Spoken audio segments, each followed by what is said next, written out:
So our final session before lunch, I'd like to introduce Sam Downie, who's an experienced VR producer and an occasional journalist for the BBC and wears several other hats, which he will presumably tell you about. I'm talking about 360-degree docs. Thank you, Sam. Thank you. So good afternoon, everyone. My name's Sam Downie. I'm a occasional journalist for BBC Click, and on World Service, and I also do many other things. So these are some of the clients which I've worked with. A lot of international clients, including Apple, Starbucks. I helped to redesign their website. Beta tester for Twitter. Reporter for Channel 4 News. I've worked for Watershed. Twit TV, I'm a correspondent on. Radio 2, Wikipedia, helped to launch the world's first Wikipedia town, which is Monmouth in Wales. And I've worked for ITV. I helped to co-develop the platform of different parts of Ustream TV for allow people to webcast live online. And of course, work with Google, and Twitch is also another webcasting platform which came out of Justin.tv. So, occasionally I get my brain wired up. So this is me with my brain wired up because I have epilepsy. I've got a rare syndrome of epilepsy, which is called Dravet. As I've mentioned, I've got over 20 years worth of working as a presenter and producer in radio and TV, and also at conferences, and being a voiceover in games. I've done one game in VR, but I've also done documentaries and film. I've mentioned I do present items on technology, on gadgets and BBC World Service, on Click. I've also done a gadget show, which I don't mention there. I occasionally pop up on Twit TV, which I mentioned. I'm a website designer, working in WordPress. Clients including I've done Starbucks, beta tester for Twitter. I've worked with venture capitalists in Silicon Valley, and I go there every November for visits to San Francisco, but also I go to and help to organize a unique event called Epilepsy Awareness Day. And you've got the URL down in the bottom right-hand corner for it. It's a big awareness day and also expo that takes place in Disneyland. We take it over for 3 days, and I mean literally take it over for 3 days. Hold on a minute. So, we get everyone wearing a purple t-shirt. So, and it's a wonderful, really great event. Over 10,500 people in Disneyland wearing this t-shirt, talking about epilepsy and other brain conditions. So it's a really fascinating event, and whilst I'm there, I make films. So some of those films you can find online, but if you go to epilepsyawarenessday.org, you'll find videos and more information about the event. Finally, I'm also a skeptic, and I do talks on health fraud, scams, and pseudoscience. So why an interest in 360 storytelling? Well, firstly, it took me a while. Yes, I was skeptic and platform for VR, but I got used to it eventually. It's engaging, creative, capsulating, and innovative for me. I play games, which are made in Unity, which are mostly being talked about here at the conference, but also love watching films produced in VR, which make you wonder and question things. I bought a 360 camera, a Theta S, and started to take photos and video. Recently, I took it up to Orkney Islands and worked with BBC on a documentary about the Orkney Islands, and I put the Theta S directly into various places where people lived in Neolithic times. Those photos will be online fairly soon. So I'm now editing 360 films on Final Cut Pro on Apple. So my talk today is about producing a 360 video on the subject of domestic violence and abuse. So really hard subject to talk about, but here goes. So what I'm going to discuss for you in this talk is who the client is I've worked with in Bristol, what is the subject matter. Subject matter is domestic violence and abuse. why you remix a film which was originally made in 2D, make it into 360 VR. It's a short film, so I'll talk to you briefly about how it was made. How did I turn it into 360 VR? What's a creative process? And then at the end, I'll show you the final edit, which is a debut here at VR World Conference 2017. First of all, let's start with this. If a 360 camera is a person, then who is that person supposed to be? You've got to think, if you're filming with a Theta S, for example, filming a video, and that camera is going to be a person. What is the experience? So, audience participation. What is your viewpoint? I've got an orange here. When I'm editing 360 video and also filming video, I always carry something round with me. As you know, it's an orange. It's round. Because you've got to think geometrically, and you've got to think about shapes of how the viewer is going to view your video.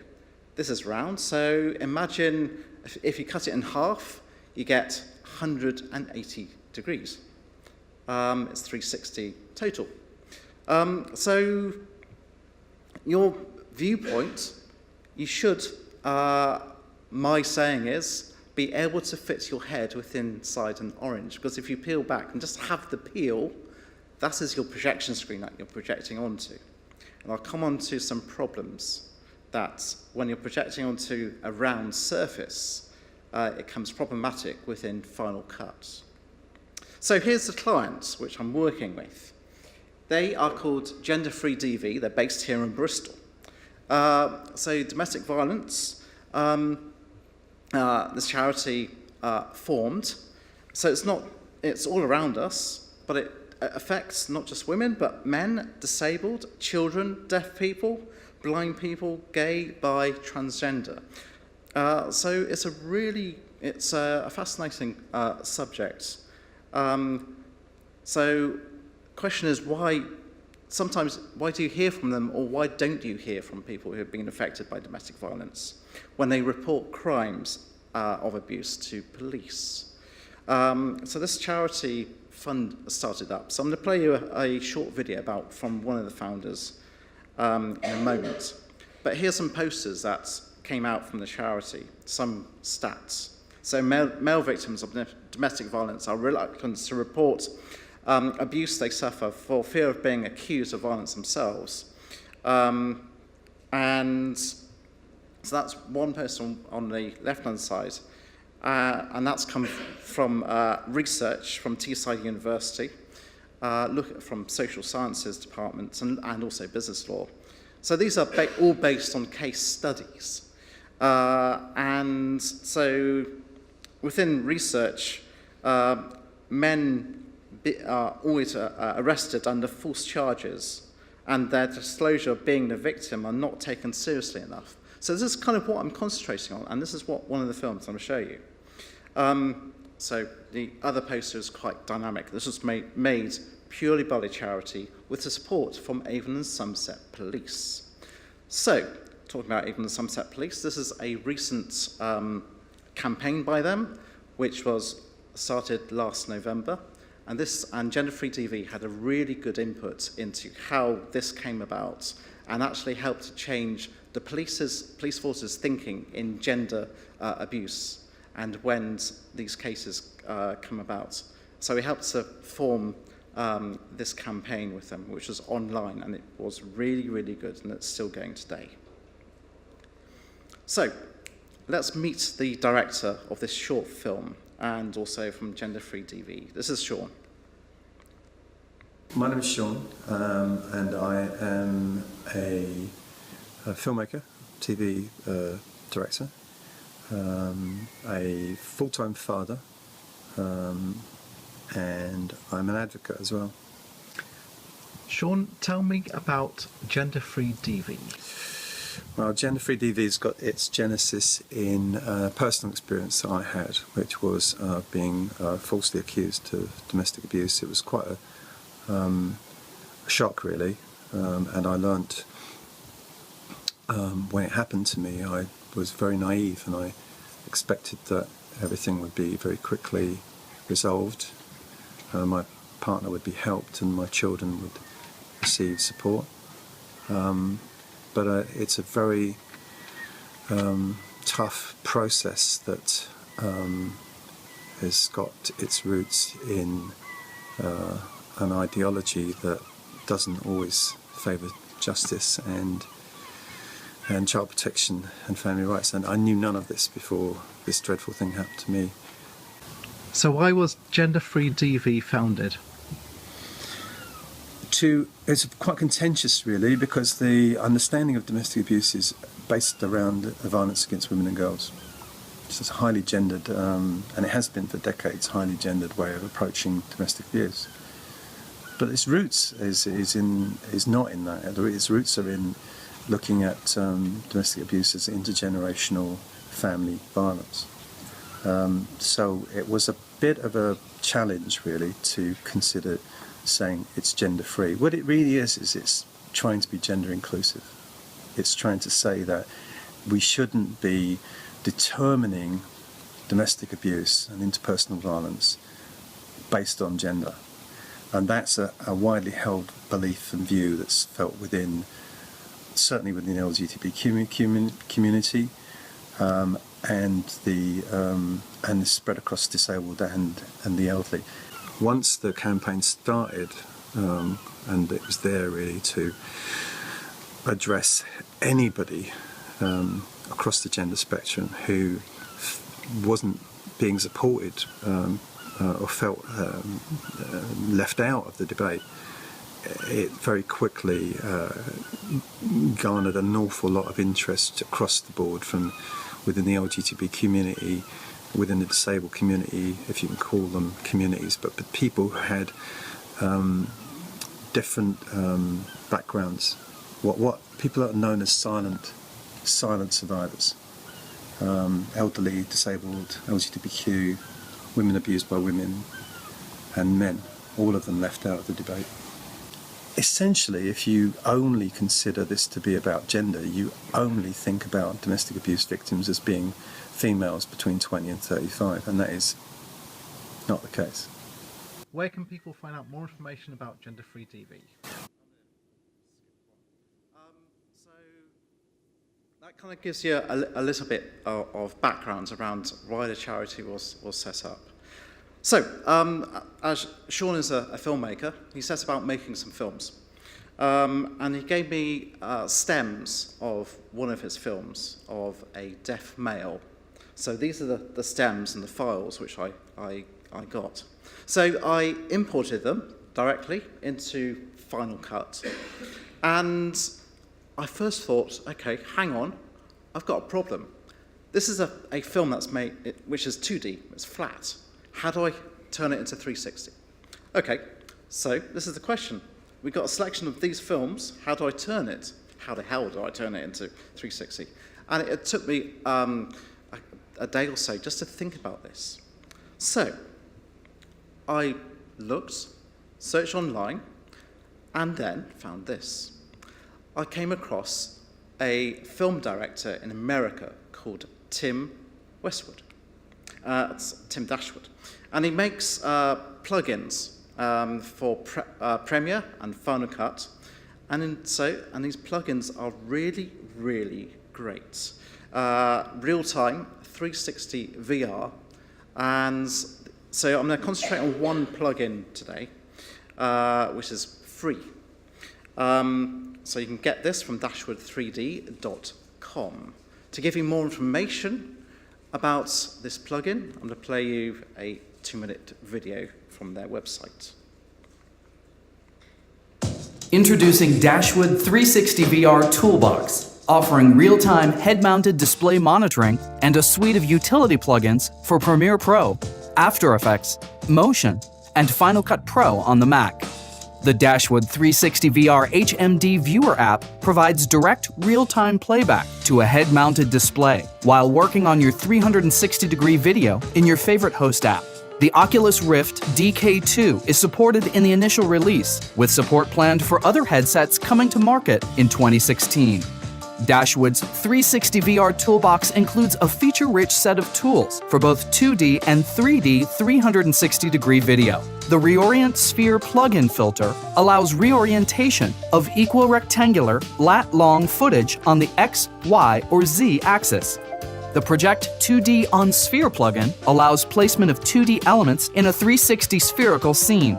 This allows for placement of logos or other elements anywhere in the scene and can be used to obscure the nadir.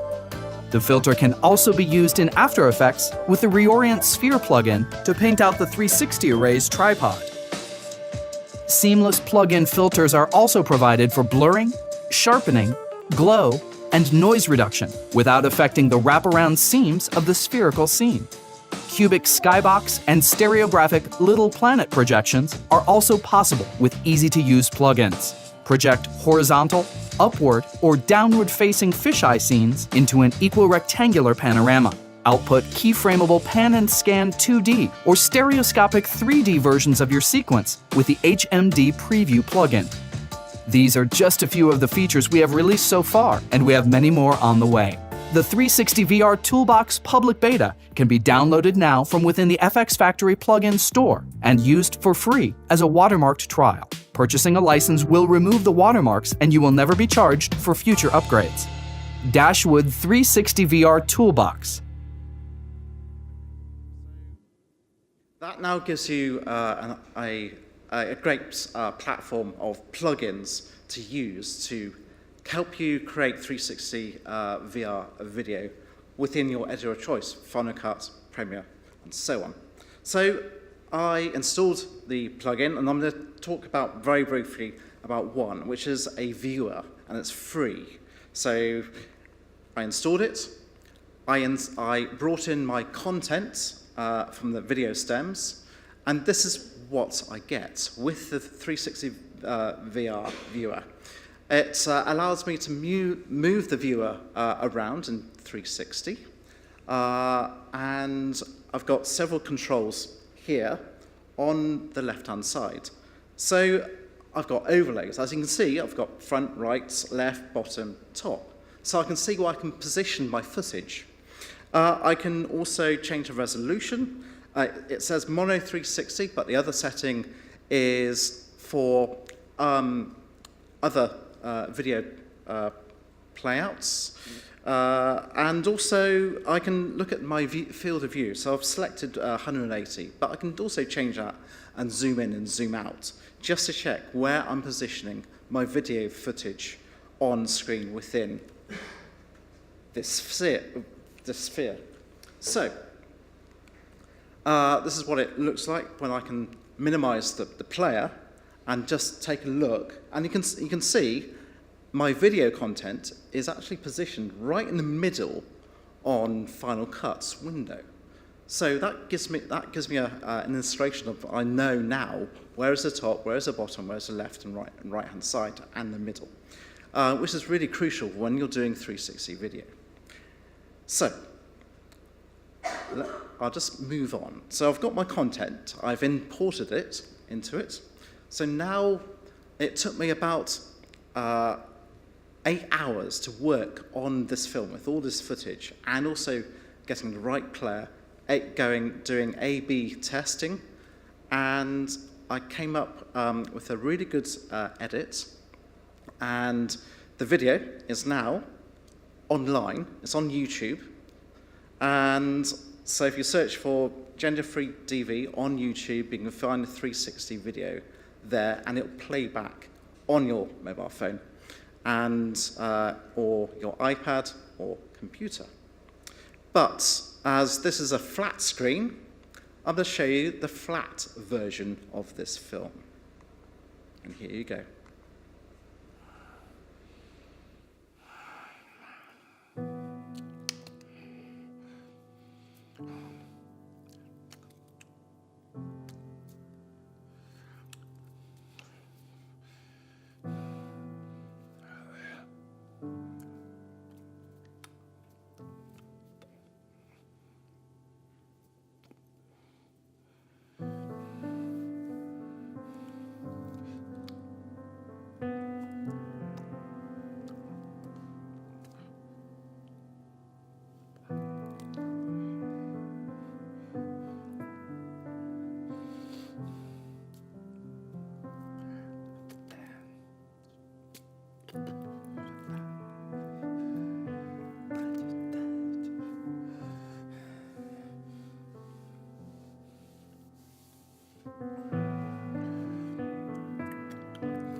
deaf domestic violence doesn't just happen to women. Gender Free DV, a Bristol-based charity working for those silent voices affected by domestic violence and abuse. Join us. Find us online at www.genderfreedv.co.uk. Thank you.